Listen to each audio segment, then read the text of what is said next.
कभी कभी समाज किसी इंसान को इतना तोड़ देता है कि वह इंसान टूटकर मिट नहीं जाता, बल्कि राख से उठकर आग बन जाता है।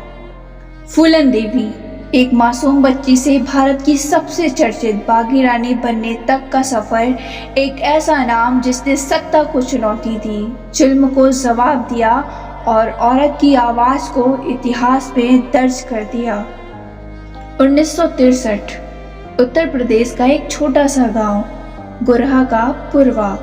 फूलन एक गरीब मल्लाह परिवार में पैदा हुई। 5 भाई बहनों में से सबसे छोटी।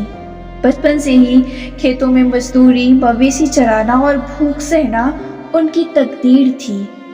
लेकिन गरीबी से भी बड़ा जुल्म था जाति और लिंग। गांव के ठाकुर और ऊंची जाति के लोग गरीबों को इंसान नहीं समझते थे। फूलन छोटी उम्र से ही अन्याय और तानों की शिकार होने लगी।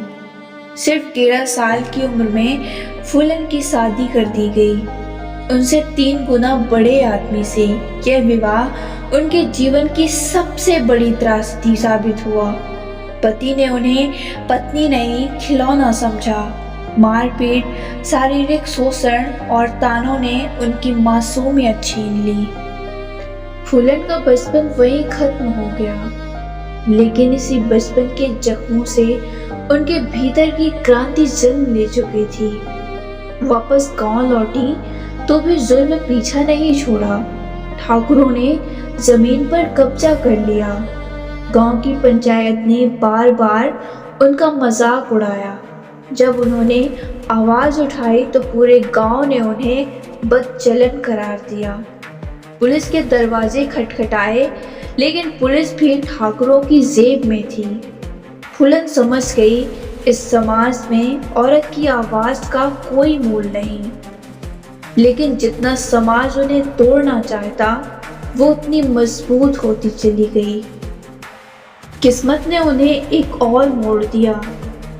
फूलन का अपहरण हुआ और वो डाकुओं की गिरोह में पहुंची। यहाँ भी शोषण और दर्द उनका पीछा करता रहा, लेकिन इस गिरोह ने उन्हें बंदूक पकड़ना भी सिखाया। फूलन ने पहली बार समझा, अन्याय का जवाब डर से नहीं बल्कि ताकत से देना पड़ता है। फूलन देवी धीरे धीरे एक दबंग डाकू बन गई। उनके गिरोह ने ठाकुरों और जालिमों से बदला लेना शुरू किया। वो औरतों के लिए एक प्रतीक बन गई कि औरत सिर्फ पीड़ित नहीं होती, वो विद्रोह भी बन सकती है।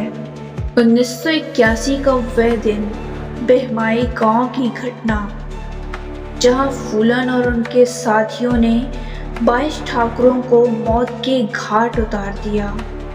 यह सिर्फ खून नहीं था, यह एक व्यवस्था के खिलाफ बगावत थी। यह वह पल था जिसने फूलन को भारत की सबसे डरावनी औरत बना दिया और साथ ही सबसे मजबूत आवाज भी। पूरे देश में हड़कंप मच गया। पुलिस के लिए फूलन वांटेड बन गई, लेकिन जनता के लिए वो एक देवी बन चुकी थी। 1983 फूलन देवी ने आत्मसमर्पण किया। उनके आत्मसमर्पण का दृश्य ऐतिहासिक था। सैकड़ों कैमरों, हजारों लोगों के सामने। उनका यह कदम साबित करता है कि विद्रोह भी इंसाफ चाहता है, ना कि अराजकता। 1990 के दशक में फूलन देवी जेल से बाहर आई, लेकिन अब वो डकैत रानी नहीं थी। अब वो जनता की एक बेटी बन चुकी थी। उन्होंने राजनीति में कदम रखा, लोकसभा पहुंची, औरतों के हक, गरीबों की आवाज और दलित समाज की इज्जत के लिए लड़ाई लड़ी। एक समय में जिस फूलन को समाज बदनाम कहता था, अब वही समाज उन्हें नेता मानकर संसद भेज रहा था। 25 जुलाई 2001 दिल्ली में फूलन देवी की हत्या कर दी गई। उनका जीवन विवादों से भरा रहा, लेकिन उनकी मौत ने साबित कर दिया वो सिर्फ इंसान नहीं थी बल्कि एक प्रतीक थी। प्रतीक औरत की ताकत का, प्रतीक व्यवस्था से लड़ने की हिम्मत का।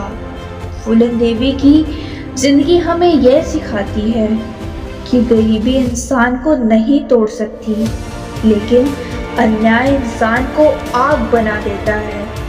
वो औरत जिसे बचपन से ही दबाया गया, जिसे बार बार अपमानित किया गया, उसी ने एक दिन सत्ता को हिला दिया।